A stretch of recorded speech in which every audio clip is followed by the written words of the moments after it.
ஸ்படிகாகிருதியும் ஆதாரம் சர்வ வித்யாநாமய கிரீவம் பாஸ்மகே. நேயர்கள் அனைவருக்கும் அஸ்ட்ரோ கேஎஸ் ஐயங்காரின் பணிவான நமஸ்காரங்கள். நேயர்கள் அனைவருக்கும் விஸ்வாவசு தமிழ் புத்தாண்டு நல்வாழ்த்துக்கள். எல்லாருக்கும் சௌக்கியமும் மங்களமும் உண்டாகட்டும்.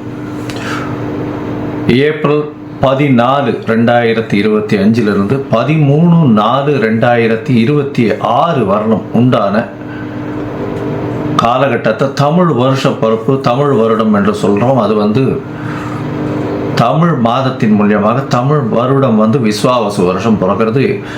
இப்போது நம்மளுக்கு போன வருஷம்ன்றது பார்க்கும்போது குரோதி வருஷம்னு சொல்கிறது, இப்போ விஸ்வாவசு வருஷம்.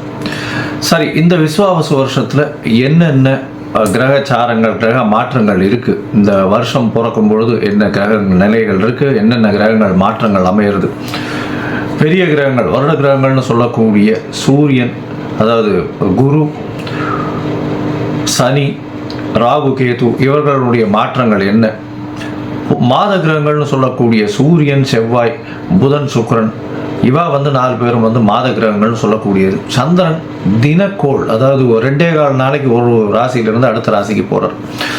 பொதுவாகவே பார்த்தீங்கன்னா இந்த வருடம் பிறக்கும் பொழுது தமிழ் வருடத்தின் ராஜா அப்படின்னு குறிப்பிடக்கூடியவர் பங்குனி மாதத்தின் அமாவாசை வரக்கூடிய நாளின் அடுத்த நாள், அதாவது இந்த தெலுங்கு வருடம் யுகாதி இருக்கு இல்லையா, யுகாதி வருஷம் பிறக்கிறது இல்லையா, யுகாதி தெலுங்கு வருடம் பிறக்கக்கூடிய நாளை, அந்த நாளின் ராஜா, அந்த நாளின் நாயகன் யாரோ, அதாவது கிரகம் எதுவோ அதுவே இந்த புது வருஷத்தின் ராஜாவாக எடுத்துக்கொள்ளப்படுறது. அதனால் இந்த வருஷம் பார்த்தேன்னா சூரியன் ராஜாவாகவும் அவரே சேனாதிபதியாகவும் அவரே அர்க்காதிபதியாகவும் வரார்.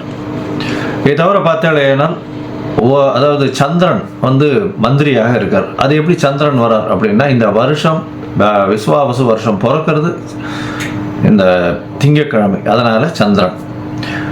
அதே மாதிரி பார்த்தேன்னா ஆவணி மாதம் சேனாதிபதி எப்படி டிசைட் பண்ணுறது அப்படின்னா, சேனாதிபதினு சொல்லக்கூடியது ஆவணி மாதம் வரக்கூடிய முதல் நாள் சேனாதிபதியும், ஆடி மாதம் அப்படின்னு சொல்லக்கூடியது சஸ்யாதிபதி.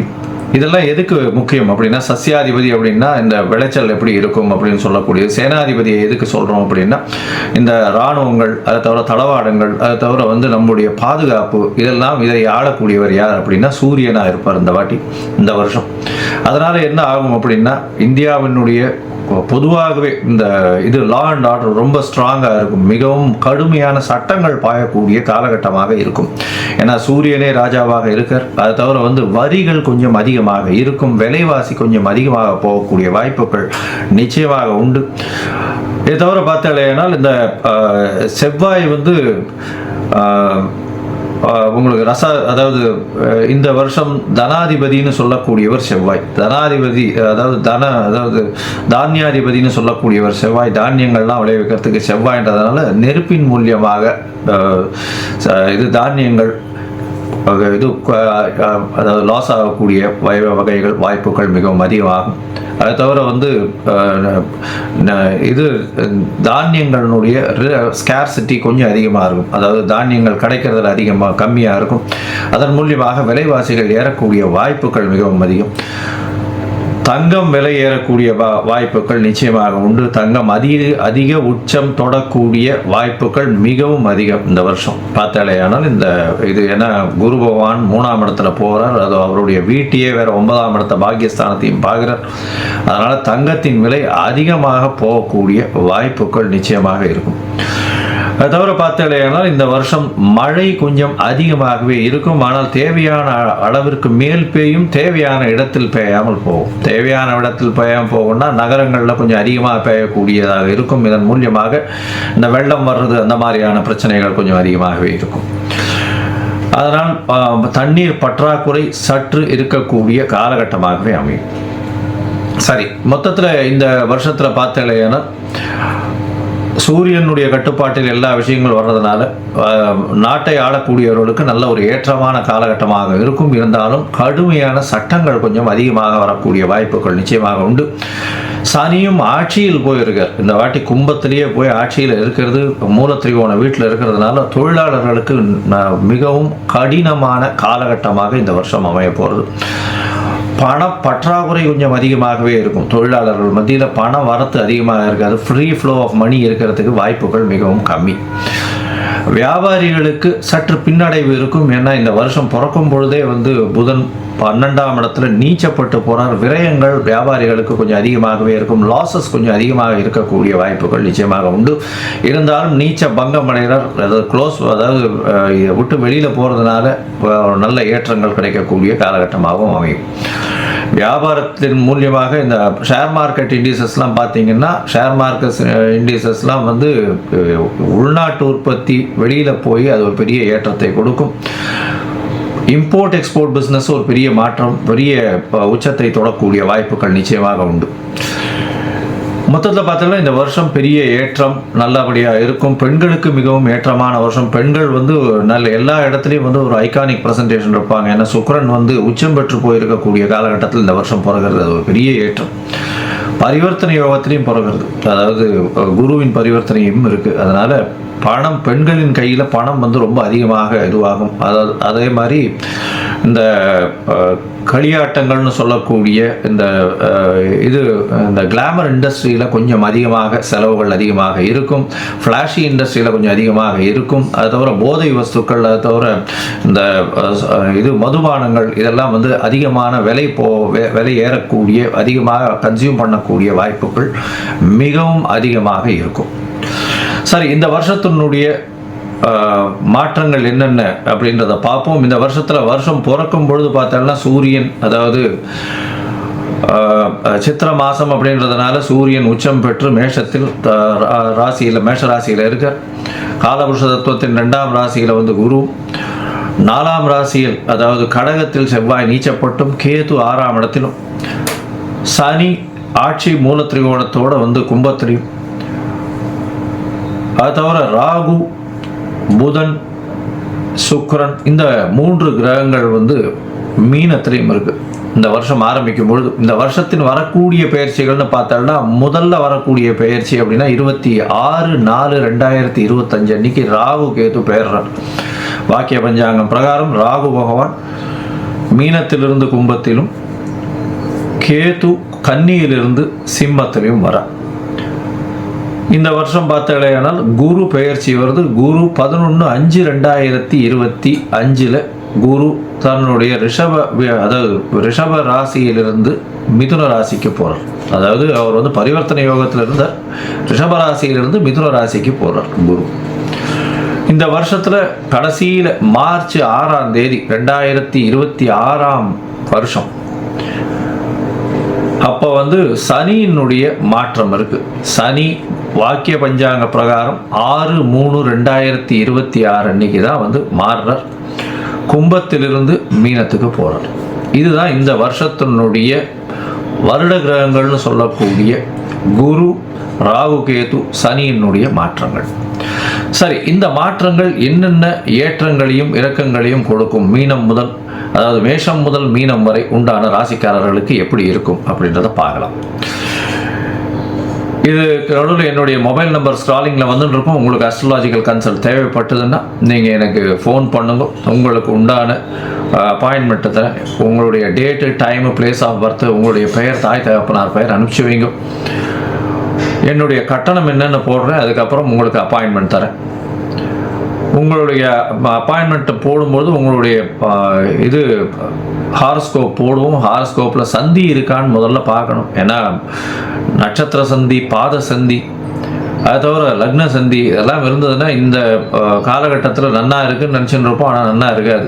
எதனாலன்றதே புரியாது. உங்களுக்கு வந்து துலா லக்னமாக இருக்கும், நல்ல தசை நடக்கிறதுன்னு நினச்சின்னு இருப்போம். ஆனால் நல்ல தசையாகவே இருக்காது உங்களுக்கு. ஏன்னா அது லக்ன சந்தியாக வந்திருக்கும். விசாகம் 3ஆம் பாதம் நினச்சின்னு இருப்பீங்க, விசாகம் 4ஆம் பாதம் ரிச்சிக லக்னமாக இருக்கும். அதனால் நிறைய பேருக்கு என்கிட்ட வர்றவாளுக்கு 40, 45 வயசு, 50 வயசுலாம் இருக்கிறவாள்லாம் அவள் நட்சத்திரமே தெரியாமல் அவள் வந்து மிருகசீரிஷம்னு சொல்லிட்டு இருப்பாள். மிருகசீரிஷம் 2ஆம் பாதம்னா ரிஷபத்தில் வரும், 3ஆம் பாதம்னா மிதுனத்தில் வரும். அதனால் அந்த மாற்றத்திலேயே அவர்கள் வந்து யாருக்கு அர்ச்சனை பண்ணுறோம்னே தெரியாமல் பண்ணிட்டு இருப்பாள். அதனால் சந்தி முதல்ல தெரிஞ்சுட்டு எந்த நட்சத்திரம், என்ன பாதம், என்ன லக்னம், என்ன லக்னத்தின் பாதம் அப்படின்றத தெரிஞ்சுட்டு அவர்களுக்கு இப்பொழுது ஏற்ற தசையாக இந்த காலகட்டத்தில் நடக்கக்கூடிய தசாபுக்தி, அந்தரம், சூக்ஷ்மம், அதை தவிர கோல்சாரம் எப்படி இருக்குது அப்படின்றத வச்சு அவர்களுடைய பலன்கள் எப்படி இருக்கும் அப்படின்றதையும் சொல்கிறேன். சரி, இப்போ மேஷம் முதல் மீனம் வரை விஸ்வாசு வருஷம் 2025-26 ஏப்ரல் 14 முதல் 2025 ஏப்ரல் 13 வரை 2026 வரை உண்டான பலன்கள் ஒன்னொன்னா பார்க்கலாம். சிம்மம், மகம், பூரம், உத்திரம் இந்த 3 நட்சத்திரம் 9 பாதங்களை கொண்ட ராசி. ராசியின் அதிபதினு சொல்லக்கூடியவர் சூரியன். இந்த வருஷம் பிறக்கும் பொழுது எப்பொழுதுமே பார்த்தீங்களேயானால் சித்திரை மாதத்தில் சூரியன் ராசிக்கு 9ஆம் இடத்துலேருந்து உச்சம் பெற்று போகிறது இருக்கக்கூடிய காலகட்டம். இந்த வருஷம் பார்த்தீங்களேயானால் இந்த சிம்ம ராசிக்காரர்களுக்கு பொதுவாகவே வருஷ கிரகங்கள்னு சொல்லக்கூடிய குரு, சனி, ராகு, கேது இந்த 4 கிரகங்களை வச்சு இதனுடைய மாற்றங்களை வச்சு தான் சொல்லக்கூடிய வாய்ப்பு உண்டு.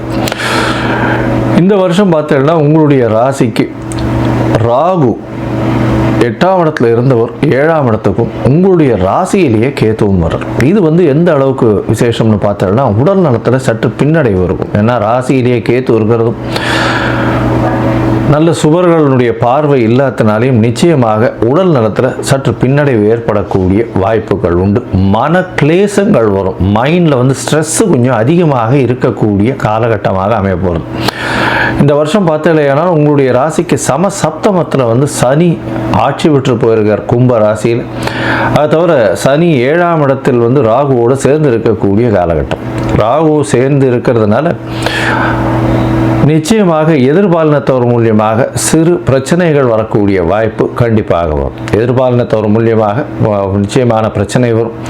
அதை தவிர பார்த்தீங்கன்னா பார்ட்னர்ஷிப் கன்சர்ன், வியாபாரத்தில் பார்ட்னர்ஷிப் வியாபாரம் பண்ணுறவாளுக்கெல்லாம் சிறு சிறு பின்னடைவு ஏற்படக்கூடிய வாய்ப்புகள் உண்டு. இதில் என்னென்னா ராகு 7ஆம் இடத்துல உட்கார்றதுனால பார்ட்னர்ஷிப் கன்சர்னில் திடீர்னு பெரிய ஆர்டர் வரா மாதிரியும் பெரிய வியாபாரம் பண்ணுற மாதிரியும் ஒரு மாயை தோற்றத்தை காமிச்சு உங்களுடைய பணத்தை உள்ளே இழுக்கக்கூடிய வாய்ப்புகள் மிகவும் அதிகம். சிம்மராசிக்காரர்கள் கொஞ்சம் ஜாகிரதையாகவே இருக்கிறது ரொம்பவும் நல்லது. கூட்டு தொழிலில் ரொம்ப ஜாகிரதையாக இருக்கிறது ரொம்பவும் நல்லது. இன்வெஸ்ட்மெண்ட்டை ஜாகிரதையாக பார்த்து போகிறது மிகவும் நல்லது. ராசிக்கு 11ஆம் இடத்துல இருக்கக்கூடிய குரு இந்த வருஷம் 10ஆம் இடத்திலிருந்து 11ஆம் இடத்துக்கு போகிறார். அது ஒரு பெரிய ஏற்றத்தை கொடுக்கக்கூடிய காலகட்டம். குருவின் பார்வை 7ஆம் இடத்துல விழுறதுனால கண்டிப்பாக திருமண யோகம் உண்டு. இருந்தாலும் சனியும் ராகுவும் 7ஆம் இடத்துல இருக்கிறதுனால சிறு சிறு தடங்கள் கொண்டே இருக்கும். அதனால் கல்யாணம் கோச்சாரம் பிரகாரம் குருவின் பார்வை 7ஆம் இடத்தில் இருந்தாலும் உங்களுக்கு நிச்சயமான தடங்கள் வரக்கூடிய வாய்ப்புகள், அதாவது நல்ல கிட்ட கல்யாணம் ஃபிக்ஸ் ஆகிற மாதிரி அது நழுவி போகக்கூடிய வாய்ப்புகள் மிகவும் அதிகமாக உண்டு. அதனால் பொறுமையாக இருந்து அதாவது 4-5 ஜாதகம் பார்த்து வச்சுன்னு போகிறது தான் நல்லது. அதில் ஃபைனலைஸ் ஆகி முடிஞ்சதுக்கு அப்புறம் டிக்ளேர் பண்ணுறது தான் நல்லது. இந்த வருஷம் பார்த்தோம்னா உங்களுடைய ராசிக்கு முயற்சி ஸ்தானத்தையும் குரு பார்க்குறார். முயற்சி ஸ்தானத்தை குரு பார்க்கறதுனால இளைய சகோதரர்கள் கூட சிறு சிறு பிரச்சனைகள் இருந்தாலும் உங்களுடைய முயற்சிகளில் வெற்றி பெறக்கூடிய வாய்ப்புகள் நிச்சயமாக உண்டு. ராசிக்கு 5ஆம் இடத்தை குரு பார்க்கறது புத்திர காரகனே புத்திர ஸ்தானத்தை பார்க்கறது பெரிய விசேஷம். இதன் மூலியமாக இவ்வளவு நாள் குழந்தை பிராப்தி இல்லாதவர்களுக்கு குழந்தை பிராப்தி நிச்சயமாக ஏற்படும். இந்த வருஷத்தில் சனியினுடைய பார்வையை பார்த்தாலேயானால் உங்களுடைய ராசியில் விழுது. ராசியிலேயே கேத்து பகவான் இருக்கிறதுனால உடல்நிலையில் ரொம்ப பின்னடைவு இருக்கும். ஒரு டிப்ரெஸ்டு ஆட்டிடியூட் இருக்கும். டிப்ரெஸ்டு ஆட்டிடியூட்னா இன்ஃபீரியாரிட்டி காம்ப்ளெக்ஸ் இருக்கும். அதாவது எந்த ஒரு விஷயமும் நம்ம தோற்று கொண்டே இருக்கோமேன்ற ஒரு மன எண்ணங்கள் நிச்சயமாக உங்களை வேதனைப்படுத்தும். மென்டல் ஸ்ட்ரெஸ்ஸு கொஞ்சம் அதிகமாக இருக்கக்கூடிய காலகட்டமாகவே இந்த வருஷம் அமையும். கொஞ்சம் பொறுமையாக இருந்து போகிறது தான் ரொம்பவும் நல்லது. இந்த வருஷத்தில் பார்த்தாலேயானால் அதுவும் இந்த அரசியல் பிரமுகர்கள் அவங்களுக்கெல்லாம் சற்று பின்னடைவு ஏற்படக்கூடிய வாய்ப்புகள் நிச்சயமாக உண்டு. அது தவிர ஹெட் ஆஃப் த டிபார்ட்மெண்ட், இந்த ஹெச்ஆரில் இருக்கிறவங்க, அது தவிர இந்த மெயினாக ஒரு கம்பெனி ரன் பண்ணுறவங்க இவங்கெல்லாம் ரொம்ப ஜாகிரதையாக இருக்கணும். கூட்டு தொழிலில் இருக்கிறவங்கெல்லாம் ரொம்ப ஜாகிரதையாக இருக்கிறதுனால கூட்டு தொழிலில் எதிராளிகள், அதாவது கூட்டாளிகளினுடைய கை ஓங்கி இருக்கக்கூடிய காலகட்டம். ஏன்னா ராசிக்கு 7ஆம் இடத்துல ஆட்சி பெற்ற சனி திக்பலம் வேற அவருக்கு கேட்கவே வேண்டாம். அதனால் கூட்டாளிகளின் கை நிச்சயமாக ஓங்கி இருக்கும். அதன் மூலியமாக பிரச்சனைகள் ரொம்பவும் அதிகமாகக்கூடிய வாய்ப்புகள் நிச்சயமாக உண்டு. எதிர்பாலினத்தவரையும் நம்ப வேண்டாம், ஜாகிரதையாக இருக்கிறது நல்லது. பொறுமையாக இருக்கிறது ரொம்பவும் நல்லது. உங்களுடைய மனசு ரொம்ப கிளேசங்கள் அடையும், ஸ்ட்ரெஸ் ரொம்ப அதிகமாக இருக்கக்கூடிய காலகட்டமாக அமையும். பணவரவிற்கு பஞ்சம் இருக்காது. முயற்சிகள் எல்லாமே வெற்றி கிடைக்கக்கூடிய வாய்ப்புகள் நிச்சயமாக உண்டு. அதுவும் இந்த இது சிம்ம ராசிக்காரர்கள் பார்த்தீங்களேனால் டைரக்டர், ஃபிலிம் டைரக்டராக இருக்கிறவங்க, அரசியல் செல்வாக்கு மிகுந்தவர்கள், ஓனர்ஸ், கம்பெனி ஓனர்ஸ், இவங்கெல்லாம் வந்து பார்த்தோம்னா இவங்களுக்கு சிறு சிறு பிரச்சனைகள் இருந்து கொண்டே இருக்கும். இந்த வருஷம் பார்த்தோம்னா மொத்தத்தில் சிம்ம ராசிக்காரர்களுக்கு எல்லா விதமான ஏற்றங்களும் இருக்கும். அதாவது உடல் நலத்தில் பின்னடைவு ஏற்படக்கூடிய வாய்ப்பு, கூட்டு தொழிலில் நம்ப வேண்டாம், கூட்டு தொழிலில் அதிகமான பணம் வந்து இன்வெஸ்ட் பண்ண வேண்டாம் அப்படின்றது சொல்கிறோம். எதிர்பாலினத்தவர் மூலியமாக சிறு சிறு தொல்லைகள் நிச்சயமாக வரும். கூட்டு தொழிலில் கூட்டாளிகளினுடைய கை ஓங்கி இருக்கக்கூடிய காலகட்டமாக அமையும். திருமணத்திற்கு வாய்ப்புகள் உண்டு, இருந்தாலும் சிறு சிறு தடங்கள் வந்து கொண்டே இருக்க செய்யும். முயற்சிகள் எல்லாமே வெற்றி பெறக்கூடிய வாய்ப்புகள் உண்டு. குழந்தை பிராப்தி ஏற்படக்கூடிய பாக்கியம் இந்த வருஷம் நிச்சயமாக உண்டு.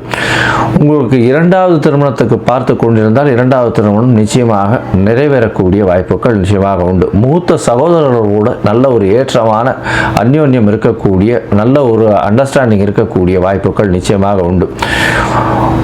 உங்களுடைய ராசிக்கு 7ஆம் இடத்தில் சனி ஆட்சி பெற்று இருக்கிறதுனால உங்களுக்கு பிரச்சனைகள் நிச்சயமாக எதிர்பாலினத்தவர் மூலியமாக வரக்கூடிய வாய்ப்புகள், எதிர்பாலினத்தவர் உங்களுடைய கை ஓங்கி இருக்கக்கூடிய காலகட்டமாக இருக்கும். 7ஆம் இடத்தில் ராகுவும் சேர்ந்து இருப்பதனால் வேற வழியே இல்லாமல் அவர்கள் சொல்வதை கேட்டு செய்ய வேண்டிய கட்டாயத்திற்கு ஆளாவீங்க. இந்த வருஷம் பார்த்தலையானால் அதுவும் வந்து இந்த சிம்மராசிக்காரர்கள், அரசியல் சம்பந்தப்பட்டவர்கள், அரசு சம்பந்தப்பட்டவர்கள், அரசு அலுவலர்கள், ஐபிஎஸ், ஐஏஎஸ் அந்த மாதிரி கேட்டகரி, அது தவிர ஒரு ஆர்கனைசேஷனுடைய ஹெட்டாக இருக்கிறவங்க, ஹெச்ஆராக இருக்கிறவங்க, இவங்களுக்கெல்லாம் வந்து சற்று பின்னடைவு இருக்கக்கூடிய காலகட்டமாக இருக்கும். உடல் நலத்தை ரொம்ப ஜாகிரதையாக பார்த்துங்க. கண்டகசனி இருக்கிறதுனால ரொம்ப ஜாகிரதையாக இருக்கிறது நல்லது. ராசியிலேயே உங்களுக்கு கேது பகவானும் 26 நாளில் உள்ளே வந்துடுறதுனால இந்த காலகட்டம் அந்த அளவு விசேஷத்தை கொடுக்காது. மொத்தத்தில் பார்த்தீங்களேனால் இந்த சிம்ம ராசிக்காரர்களுக்கு 80 விழுக்காடு இந்த விஸ்வாவசு வருஷம் ஏற்றத்தை கொடுக்கும். நீங்கள் வணங்க வேண்டிய தெய்வம் அப்படின்னு பார்த்தாலேனால் சத்யநாராயண பெருமாளை போய் பௌர்ணமி சேவிச்சுட்டு வாங்க. அதை தவிர வந்து சத்யநாராயண பெருமாள் சேவிச்சுட்டு வந்துட்டு அங்கே கல்கண்டு பிரசாதம் கொடுத்துட்டு வாங்க. அது வந்து கல்கண்டு பிரசாதத்துக்குன்னு வாங்கி கொடுத்துட்டு வாங்க. அது வந்து ஒரு பெரிய ஏற்றத்தை உங்களுடைய வாழ்வில் நிச்சயமாக கொடுக்கும்.